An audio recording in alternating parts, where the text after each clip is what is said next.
Okay, so these were a few topics that I thought were interesting. There were lots and lots of posters that were relevant to biomarkers. And for some of these, there were presentations that have recently been published, so I could dig up information from the actual publications. And then a lot of these studies were sort of replicated in all sorts of other cohorts.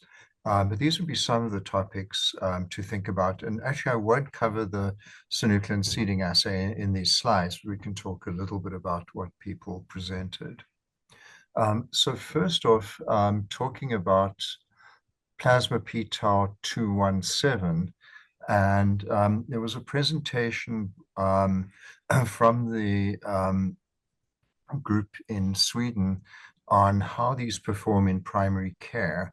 And there's a publication in JAMA, actually, that came out just a week or so ago. What they did is they used the plasma p-tau 217 assays that are run by C2N. So these are immunoprecipitation mass spec assays, and they used a couple of different assays. They used, in addition to the C2N 217 assay, they used a much more complicated C2N assay that also measures A beta 40 and 42 and includes ApoE genotype in an algorithm, and that's the APS2 that you can see on some of these figures. So the study looked at 20 primary care practices in Sweden who screened over 500 patients with history and mini-mental state exam, and then decided that they might or might not be at risk for Alzheimer's, and then ordered a blood test. I'm not focusing on the secondary care cohort here, which were drawn from the Biofinder study. In the primary care cohorts, the mean age was 77, which seems reasonable, 50% men and women. Mean mini-mental was 27, which is pretty high and probably appropriate for thinking about early diagnosis. What was atypical is 43, almost 44% were E4 carriers. So I think there is a higher E4 rate in Sweden and in Northern Europe than in other countries. But to me, this means any assay is going to perform very well because this is way above the natural occurrence of ApoE. And indeed, they found that 49% were AD biomarker positive when they used CSF as a gold standard when some of these patients were indeed referred. If you look at primary care, they did two sets of analyses. They analyzed the data, firstly from the first few hundred patients in a single batch, and then they did analyze the samples that were sent in single batches. And at least prospectively, they weren't all batched. There are very small differences. The accuracy is pretty similar, and it's over 90%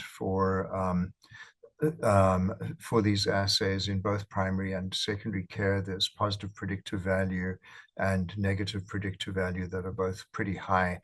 They chose cutoffs so that the positive predictive value is just under 90%, and the negative predictive value, in other words, ruling out an Alzheimer's disease amyloid presence, is higher.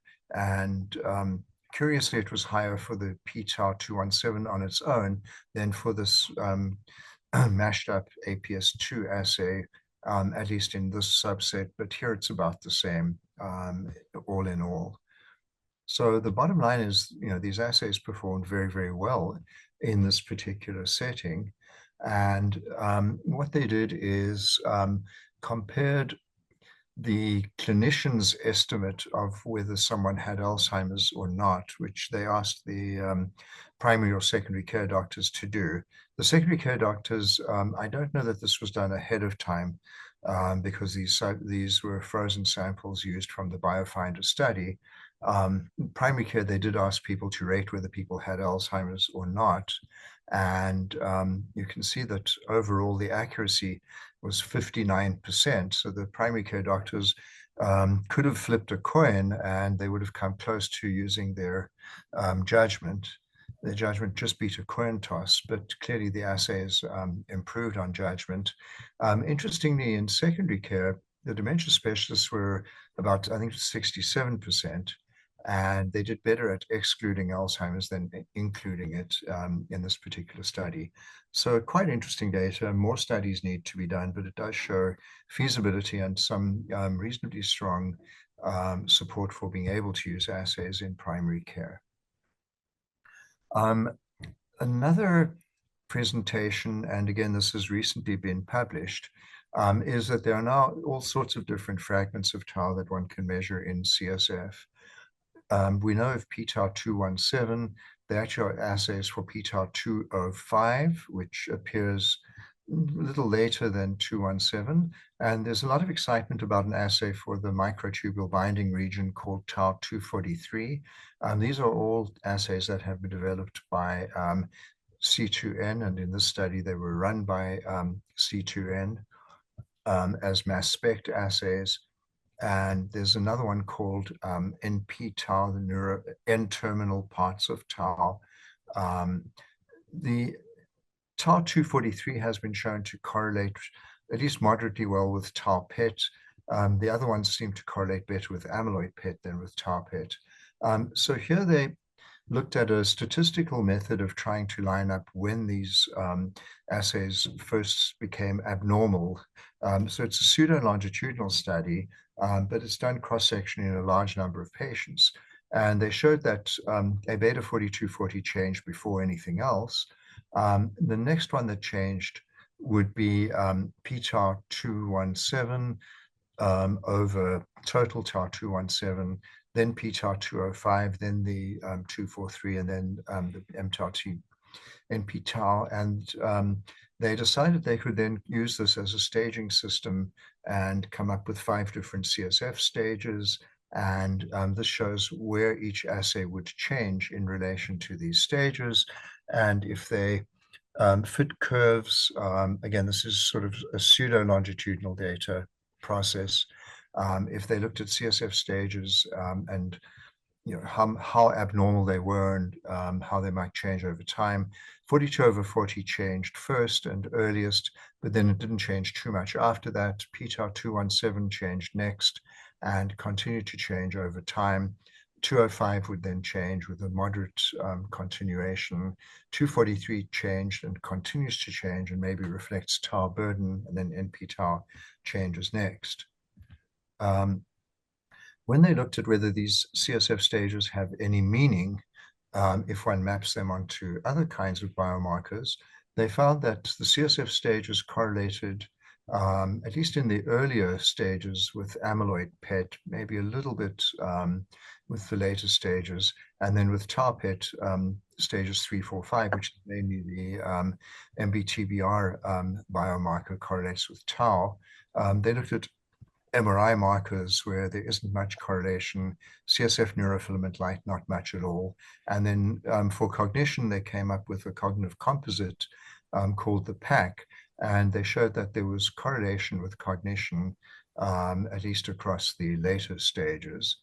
And so here they tried to put everything onto a map against the CSF stages, and one could come up with an approximation of how this sort of CSF-based staging system might relate to a bunch of other biomarkers and potentially to cognition. If one is going to apply this further, it would need to be, again, studied in longitudinal data sets and prospectively, but it's an interesting idea of using multiple fragments of tau to try to begin to dig at stages of the Alzheimer's disease continuum. And one of the use of these stages is, did it predict clinical progression? And the answer is yes, it did. If you were in especially stages 4 to 5, and those biomarkers were positive, if you started from cognitively unimpaired or MCI, you had a much higher risk of progressing to AD dementia. For progressing from cognitively unimpaired to MCI, a little bit of a signal there, and MCI to AD dementia, also quite a strong signal.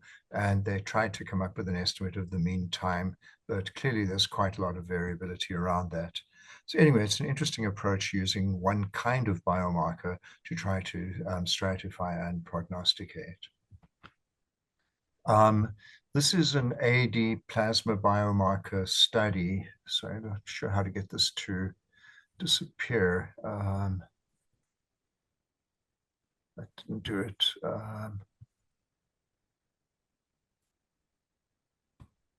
So these are plasma biomarkers, and how early do they appear before people get diagnosed with Alzheimer's disease. And this study used the ARIC study, which is called Atherosclerosis Risk in Community Study, and there were just over 1,300 people in the study.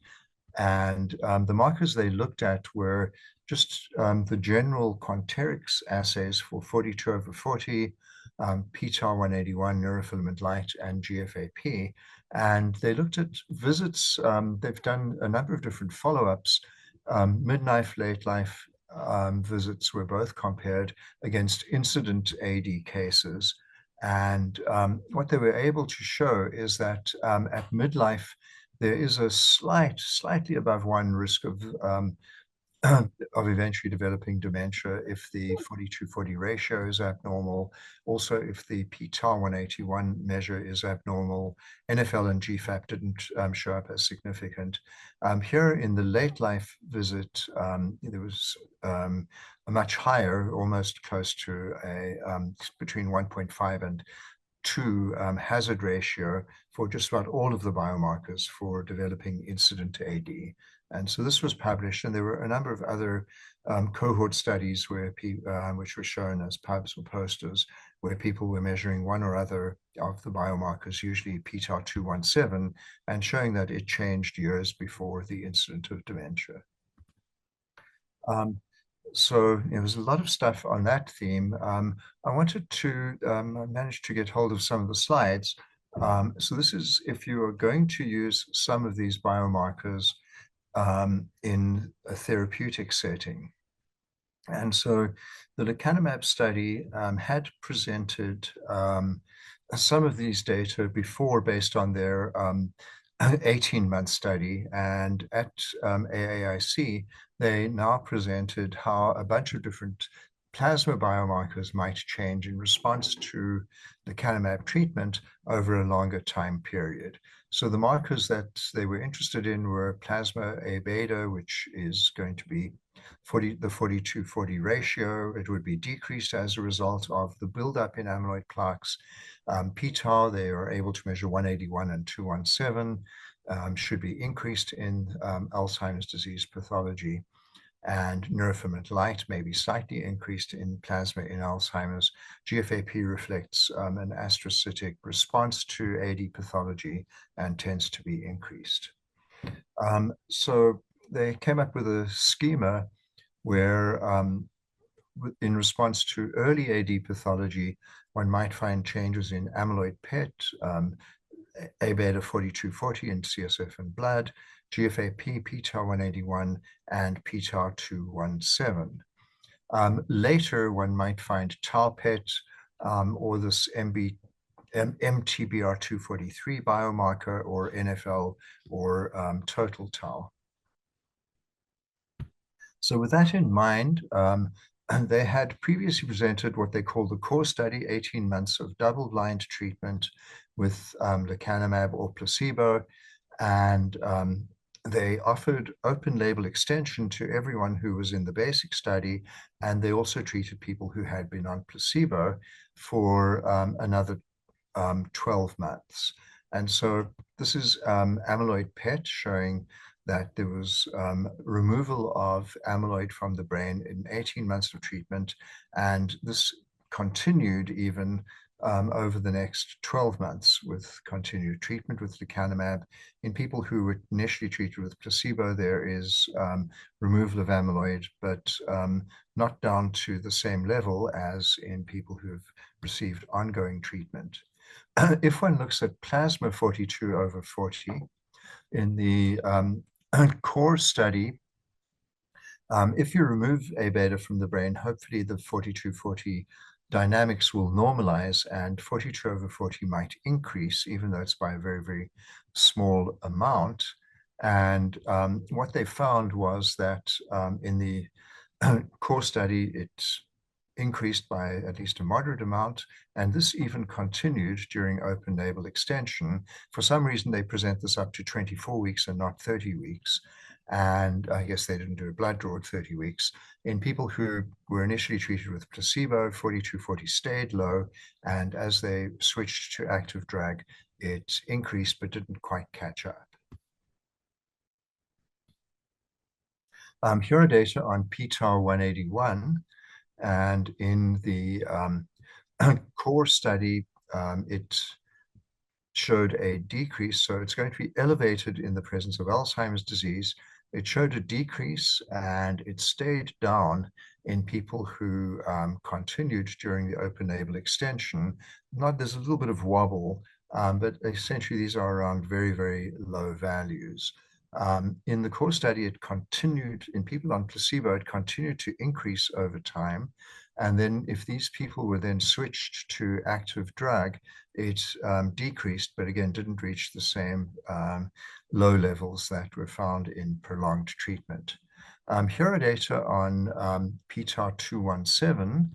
So p-tau 217 again shows a similar signal, and interestingly, it does show some drop as low as early as 6 months, continues to drop at 12 months, kind of maybe reaches a plateau and doesn't decrease much further over longer treatment. And in people who are on placebo, p-tau 217 would have increased. If they are now offered treatment, it decreases, but not to the same extent as people who were treated early. Here's this microtubule binding region 243 biomarker.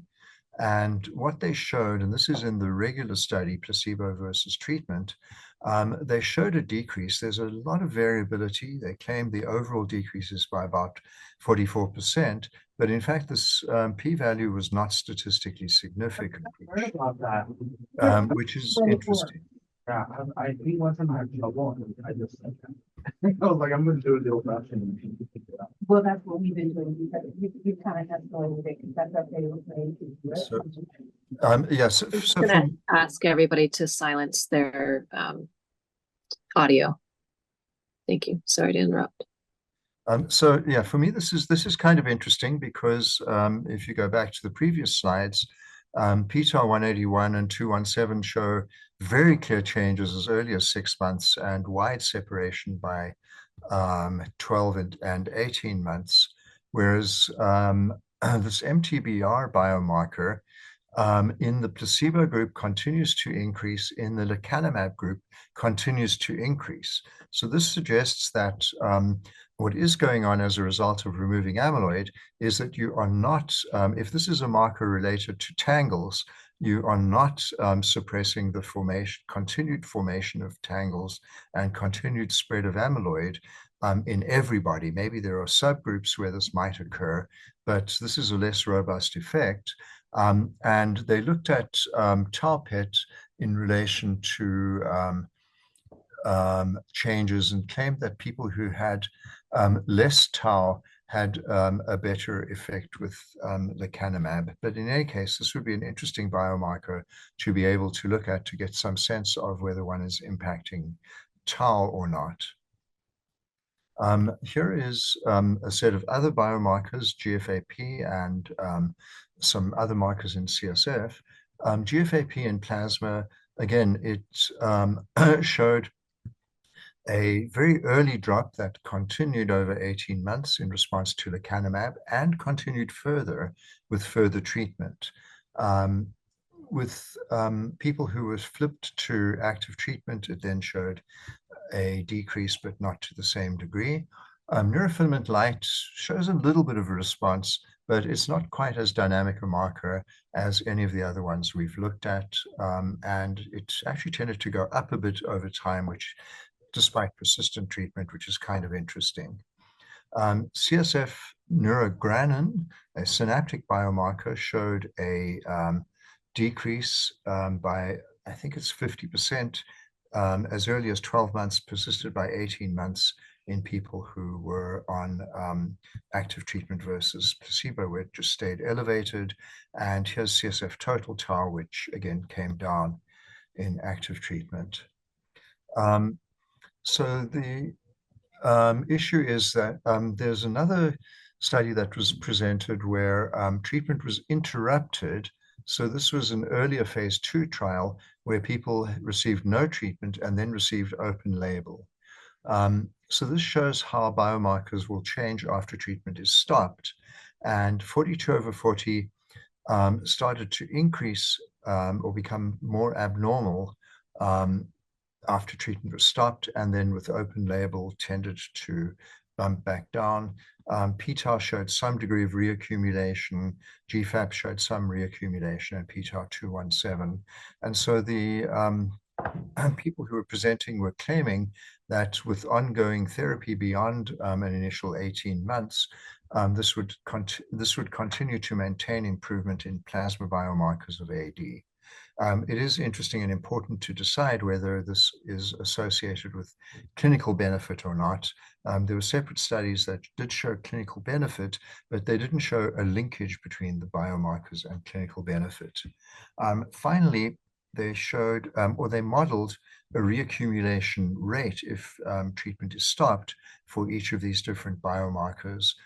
This would be how long it would take for the biomarker to reach half of its baseline value. And A beta 42/40 would take 6 months, p-tau 181, 1.6 years, GFAP 1.7, and amyloid PET 12 years. So interestingly, the reaccumulation of these biomarkers is a much more sensitive index of pathology reemerging than if one simply used the reemergence of amyloid PET as the gold standard for the pathology reaccumulating. So I'll stop there for a little bit and just be curious to hear what people think about these data.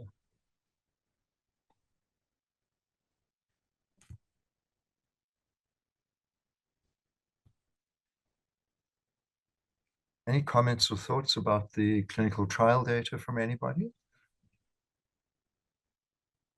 Hi, Doug, it's Mari. I guess I do have a question of what you think about, it looks like a lot of the biomarkers are highly correlated.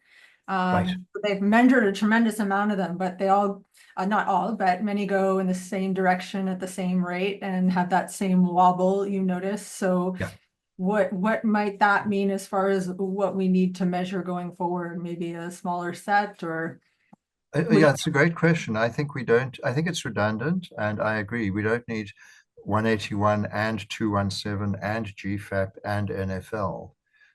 It wasn't clear that one of those clearly begins a whole lot earlier than the other, and that one of them shows something unique. I think if we were going to actually do this in clinical practice, we could pick one marker, and maybe p-tau 217 could be the most sensitive.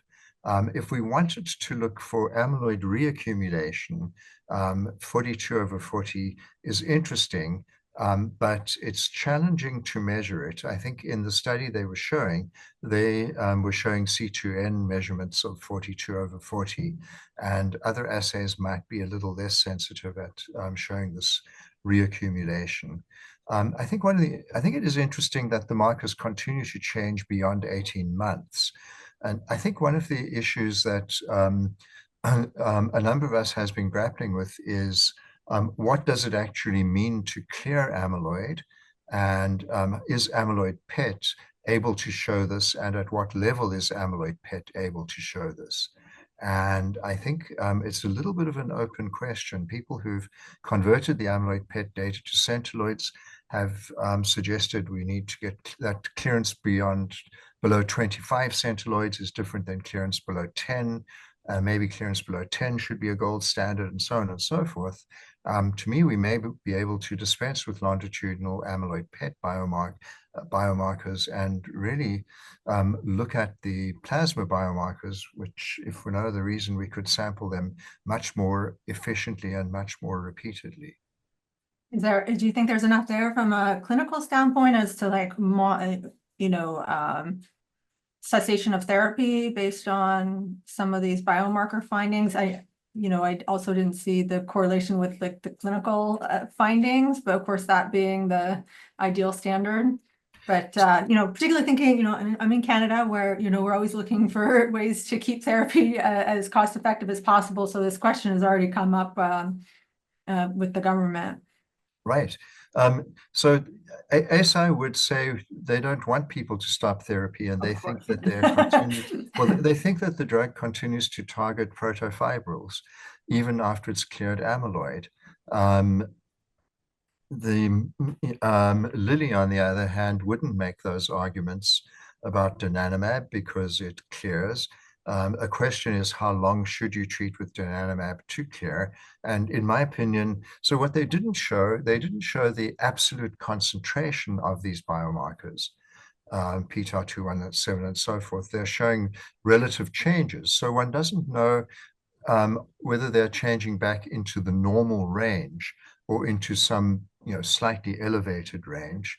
And I hope at some point those data are published so that we could actually make determinations about biomarkers and which ones to use, and whether, if we do treat, can we treat to achieve a normal level, and then make some determination about stopping treatment or adding on a new treatment or whatever it's going to be. But otherwise, I agree completely. We need to have efficient ways to guide treatment, and I think the plasma biomarkers have a great deal of potential. At the meeting, there were at least 10 different vendors trying to make claims about their technique or their machines or devices for measuring these biomarkers. And so there's going to be a lot of traction in that area. So, Paula? Yeah, I have a question. You show that the people that stop the treatment, right, start kind of gaining up and ramping up on all these biomarkers. What I didn't understand clearly is, was that increase faster than a person that hasn't been in treatment and what is expected for normal progression? No, it wasn't. Okay. Because kind of coming back to Mari's question, right, could these be thought in a way that even if you are in a certain window, you are pushing back the progression to a good enough amount of years, and maybe you don't need to be treated forever, but I don't know, 2 years of treatment will kind of put you in a different slope. Then you had benefits for 5 years or 10 years and something that is worth it. Right. So again, they've shown some of the clinical data, including the long-term extension. The problem with the long-term extension clinical data is that there's no placebo for long-term. And so then they tried to get some ADNI data. I have some different slides on that, which I didn't prepare for here. And the problem is they didn't link the biomarkers and the clinical progression at this stage. I think they were just making a whole host of presentations and trying to get airtime. And I'm hoping that when they do publish this, people will ask them to, certainly if I review any of the papers, I will ask them to try and make a linkage. And what's missing from all of this as well is these are group data. We don't know if in an individual patient we can use some of these biomarkers to get a really good idea of what progress we're making in that particular patient. Casimir? So yes, I have a question towards the C2N data, which is very detailed on the different tau variants and plasma, I think it was. Are these changes significant? And I'm asking in part because they have different slopes over the different stages. So I'm careful in overinterpreting that, but is there any known interpretation of these different slopes? I mean, in the end, it's one protein that most likely gets differentially phosphorylated and and or cleaved, and yeah, Yeah. cleaved by all sorts of things. And it's an extracellular protein, and it's not the full length protein. So whatever they're presenting is correlational, and it's tricky because we don't know the mechanisms by which these little fragments are released. I think the slightly more exciting thing about the microtubule binding region fragment is that in principle that comes from the most aggregation prone part of tau. But be that as it may, it's been cut out of the tau molecule and it's floating around in plasma or CSF. So it could be perfectly innocent there. So again, what people are finding is correlational, and they don't have the backstory of why all of these things are coming up. It's although I would say it is somewhat data driven, for better or worse. Okay, let me get back and I'll flip to a different topic then.